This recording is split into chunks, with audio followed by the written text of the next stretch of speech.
Andy Jabor knows one thing more than anything else. It's he lives in fear of what Dave Pounder may say on a solo episode.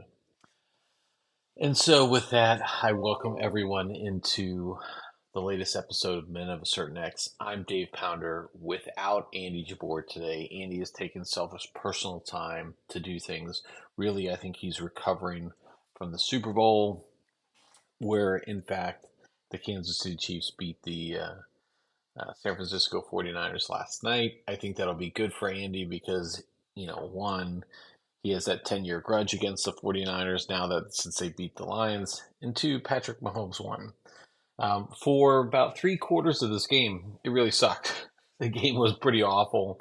Um, my wife was thoroughly bored. Not that she's a huge football fan, but even her couldn't get behind some of what was going on.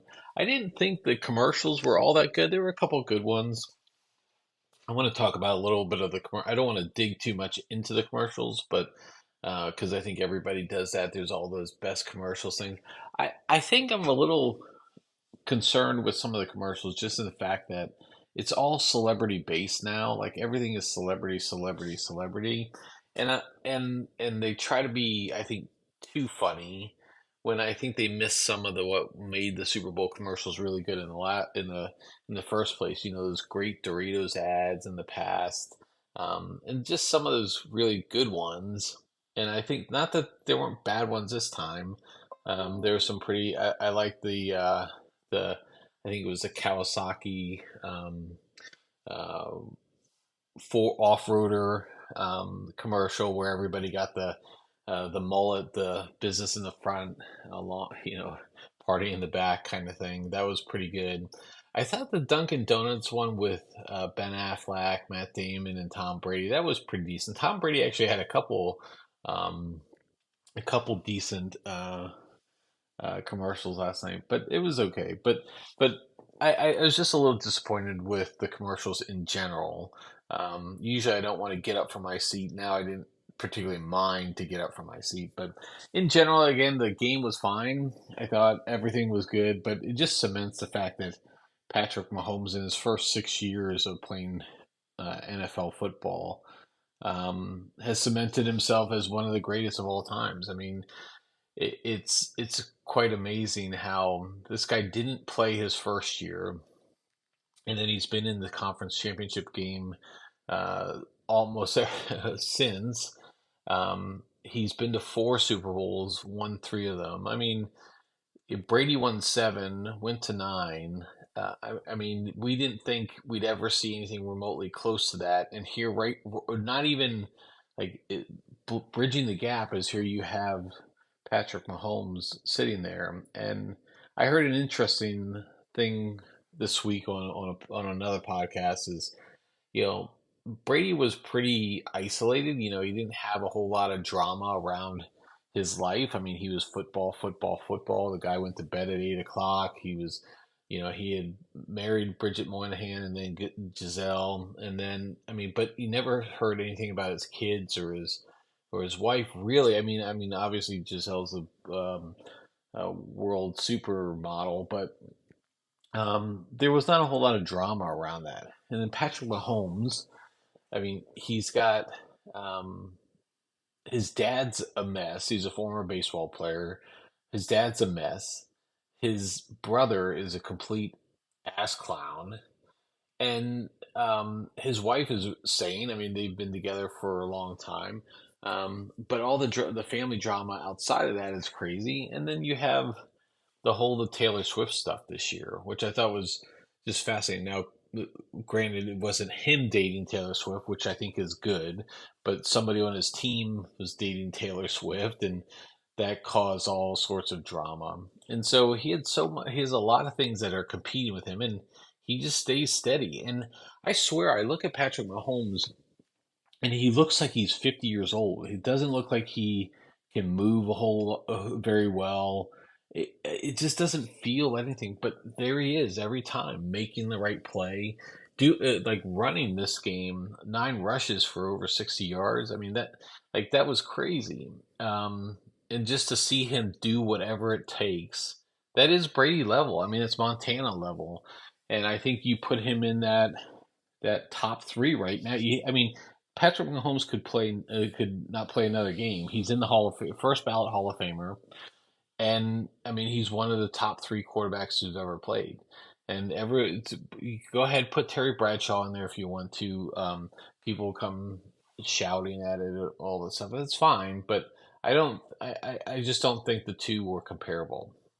I mean, Mahomes is better than Terry Bradshaw is. So let's just put that to bed.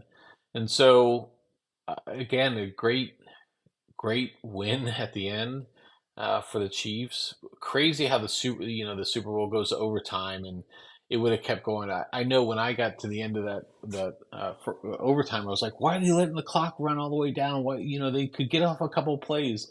Well, the play would have, if the quarter would have run out, that first overtime would have run out. They would have just kept rolling over. The game didn't end at the end of the first overtime. They would have kept rolling over. I wasn't aware of that. That was something new I learned. So that was kind of fun. Um, but I thought the game in general it wound up being a good game. But it was definitely trending on New England Los Angeles Rams level for that first part, which I found was just crazy. So it was terribly boring. I thought it was bad. So I know Andy probably would have some take about Brock Purdy, maybe some of the defense. The defense definitely was the winner out here. Both teams' defenses were really well. It's unfortunate that Kinlaw got hurt because I did feel like he was the way that the front seven was playing initially was really impressive against the Chiefs. But that's what happens. Sometimes these injuries happen, and it goes from there. I don't know if I would have necessarily changed anything. I mean, from San Francisco's side, you can't. I mean, look, let's just be real. I mean that the muffed punt where it hit off the guy's leg. You can't coach any. I mean, yes, you can tell them not to stay away, but look, every punt has a player who's near, the ball that gets kicked, and they're just trying to do their job, and it's really unfortunate that that happened. Kinlaw got hurt, Debo got hurt for a little bit. You had the blocked extra point, which really fundamentally changed the whole nature of it. Because instead of trying to get touchdowns, the Chiefs all they had to do was get a field goal to tie, and you're in a much better position with that. I also thought it was interesting with the strategy of the whole overtime. Do you go first or do you wait and see what happens? If everybody's getting the possession, I almost think it's better to go second because then you get to see what the team did on the first. And frankly, do you take it like I know Shanahan's probably going to get hit on a little bit for that, near the end there, or they had 4th and 4, and they kicked the field goal. Well, I mean, you have to get some points, and you had no guarantee you're going to get that first down, but then you give Patrick Mahomes unlimited time effectively to score a touchdown. And I think that's a pretty daunting part. So I probably would have, they San Francisco won and took the ball. I would have I would have taken I would have kicked and then tried to just know what I needed to get because then you have 4 downs. You have solid 4 downs to just go. I mean, if you're Patrick Mahomes, not only did have unlimited time effectively, but they knew they had to go 4 downs to get 10 yards. That's a much different proposition than 3rd down and 4 or 4th down and 4, and you're teetering on whether I kick a field goal or go for a touchdown. Mahomes knew he would have needed to do that. So a very interesting game plan and decisioning, but I thought overall pretty decent football game. Pretty happy with it overall. I mean, yeah, I don't know if there's anything more to say about that. And if I was Andy right now, I'd probably hit the transition bar and we jump to another topic. So I'll do the and we'll go to another topic. All right, so we talked a little bit about commercials. I thought an interesting commercial was the RFK commercial, harkening back to the '60s. the 50s, 60s, those type of commercials with RFK, maybe trying to get into that crowd of his dad and John F. Kennedy. And so that was an interesting thing. I find this third party run now to be a lot more interesting because there's a lot more noise around it. And to take out a Super Bowl ad is a pretty gutsy move, and it's basically saying, "Hey, we're going to make a run at this. We have two 80-year-olds. You can say whatever Trump is, 77 or 78. Who the hell cares? You can say you have two older Americans pushing 80 or above 80, and RFK is like, look, nobody wants this, and nobody does, but I'm going to make this run, and you're starting to hear a lot more from RFK. We didn't hear much from him for about 3 or 4 months, and now he's making the push. Now, whether that's viable or not, or whether he's going to burn through a lot of cash, but I think it's definitely poses an interesting dynamic as we move forward. I know Andy would have a lot to say about that, so I'll have to make a note to follow up on that. But I did find two other storylines with related to politics very interesting. One, the media blitz against the classified documents report against Biden was all out, and everybody was saying, "Hey, that's he didn't say that they couldn't prosecute him because he's old. He's just saying that that was part of the consideration about whether to bring charges." You had Jill Biden on the press this weekend talk about how smart he is and how in touch he is with everything. So I find that obviously that was well played, right? I mean, that was had to have been done. They had to come out and say that the problem is that you just can't overcome what people see with their eyes, right? And you can say in internal meetings, Biden is all over it. He's doing his research, and that very well may be. But when you see it with your eyes, and you see him on the podium, and you see the long walks, and you see the slow talk, you see the fact that he looks like a ghost up there, that matters to people. And you can put any narrative along you want with it, but that's not going to overcome with what you see on what you see. And I think that's going to be the downfall there. You go back to speaking of John F. Kennedy, in that obviously the most famous presidential debate ever was the Nixon Kennedy debate, and Nixon had the 5 o'clock shadow on his face. He didn't look like he shaved, and it wasn't necessarily because he didn't shave. It was just because of the way the TV looked in the 50s, um, and that was a count against him. I mean, these appearances matter. I know that was 60, 70, 70 years ago, but it doesn't matter. I mean, that's look at what Biden's doing now, and it's just really hard to overcome those type of things. I find it's going to be a challenge, and I think a lot of people are coming out, rightfully so, to raise that into question. And look, it's only going to get worse, people. It's not going to get better. And so when you're, the Democrats, you really have to think about all of these potential risks, all these. Yeah, I don't know any other way to put it. So you have that on one end, and then you just hear the continued. I don't even know what the right word is for it is. I think the unhingedness, if that's even that's not even a word, but Trump unhinged, and now he's at the podium talking a lot. He's at these rallies. He's doing all these things, and he just continues to make up shit that is just unfathomable.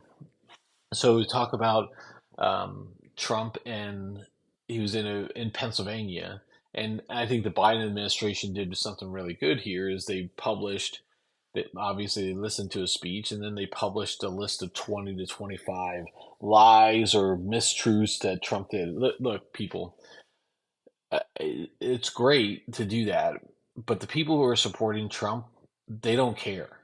and I'll get to that in a minute. They don't care because they're bought into this whatsoever.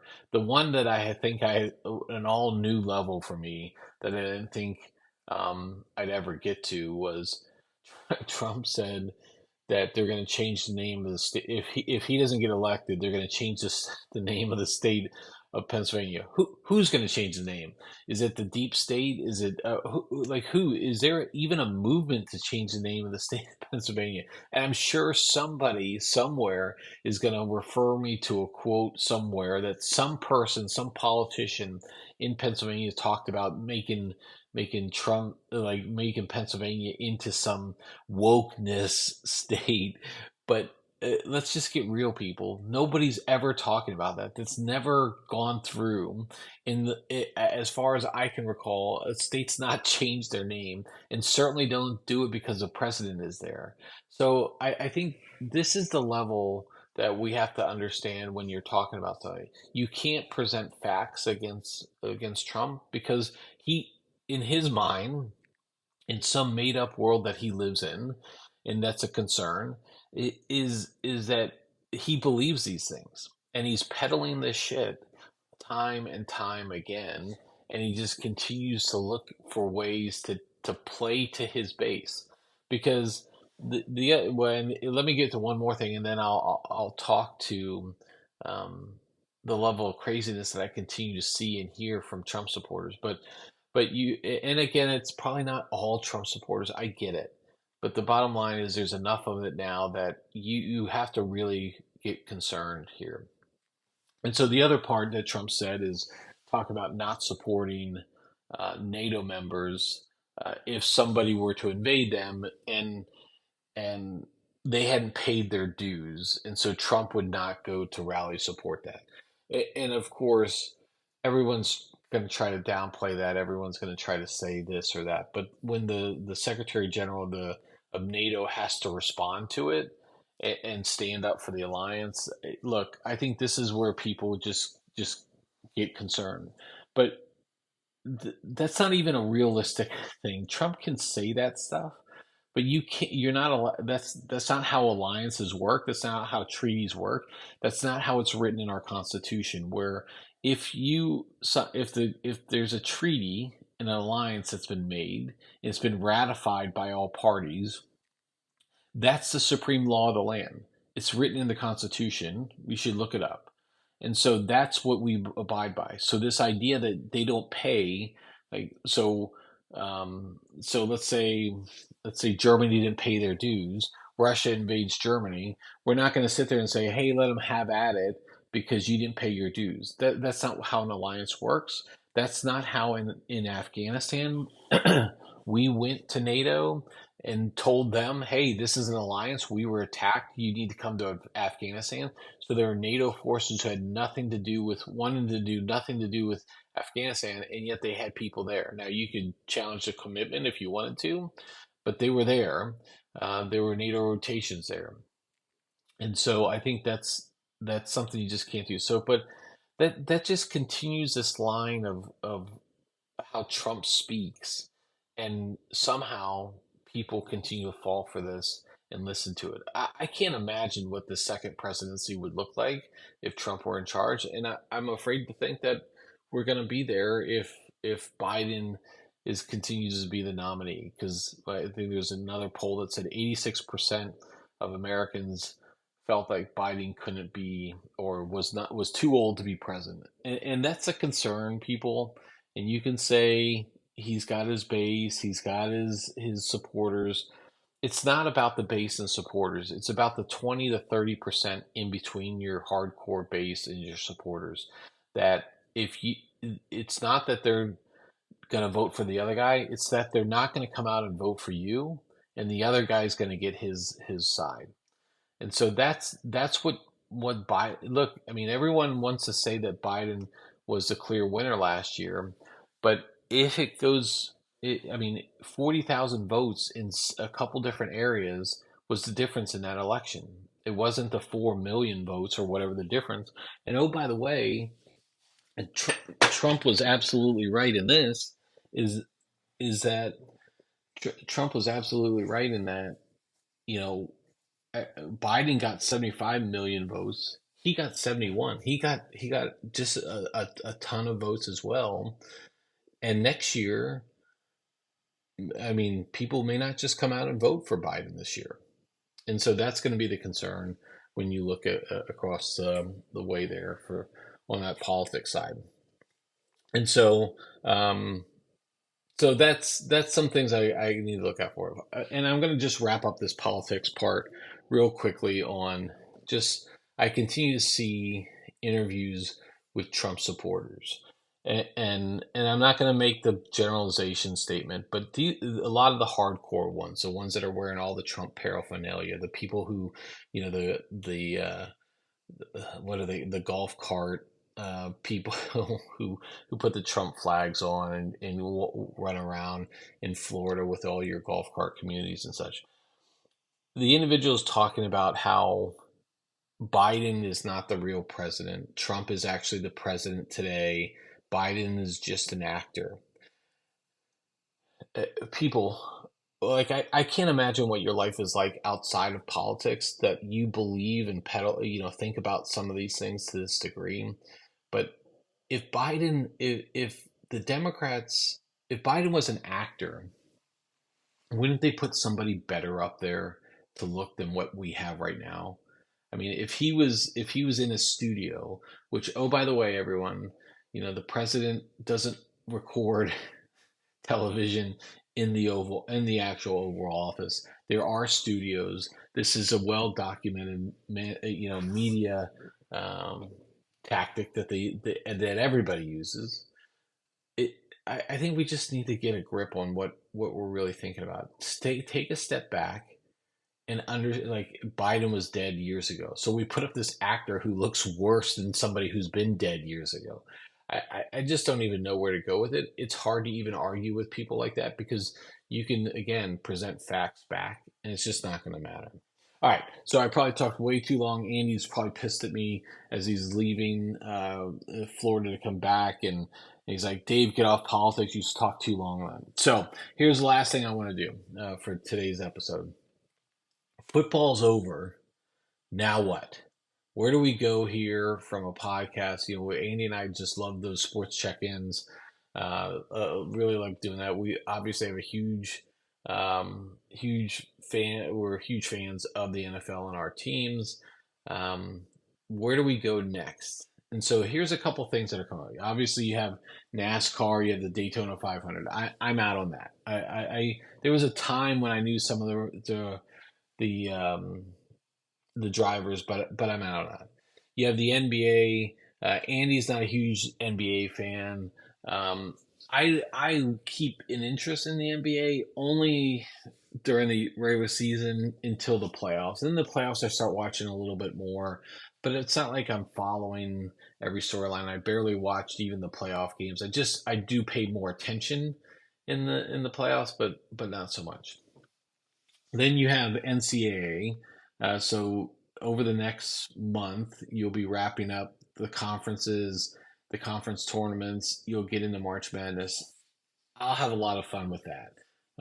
My family always does a little pool. Everybody does a pool, right? And so you have March Madness. That'll be a lot of fun. But that's over the first weekend in April. And then it's just baseball, and I love baseball and all, but it's a long season, 162 games. It's not like we're going to be talking about baseball in April, May, June, other than a couple things here and there, until we get to the playoffs, and that's where we were last year talking a little bit. I'm here for maybe lacrosse. Like, look, my son, one of my sons is a huge lacrosse fan. He played lacrosse. He's playing lacrosse in college. It's a lot of fun. It's a great game. Um, is there maybe an appetite for talking college lacrosse? That's something to think about. But then also the Premier Lacrosse League also has their championship series beginning this week. Um, Maybe that's something we can talk about. That's a 6-on-6 tournament, which is different than how normal field lacrosse is played, which is 10-on-10, which I think is a problem for lacrosse. Right? Lacrosse has a problem. They have two leagues. They play two different styles, indoor and outdoor, and then you have this hybrid version that's going to be the lacrosse that's played in the 2028 Olympics. It's great that lacrosse is in the Olympics, but it's a 6-on-6 version, so it's effectively indoor lacrosse played outside, which is weird. But again, I'm all for lacrosse being in the Olympics. I love the sport, so maybe there's something there we can talk on that front. Otherwise, it's just waiting until the NFL season comes around. Now, where I think the NFL, this is where they really set themselves apart from everybody else. The NFL is king because they keep the storylines going. I mean, you're going to get into free agency pretty soon. You have the NFL draft. You have, I think all the coaching moves are done. So there's no coach openings or anything like that. Now it's just going to be about how can the Chiefs repeat or three-peat. It's going to be a three-peat. This is the first time since the Patriots early 2002, 2003 where they had a repeat. So that's one thing. And then they keep the storylines going. So very interesting for the NFL. Um, but anyways, all right. So we'll see about that. So I'll give Andy something to think about on his way back up from Florida, and as we kick into the Wednesday show. But with that, Andy, have a safe trip back. Everyone else, we will talk with you next time.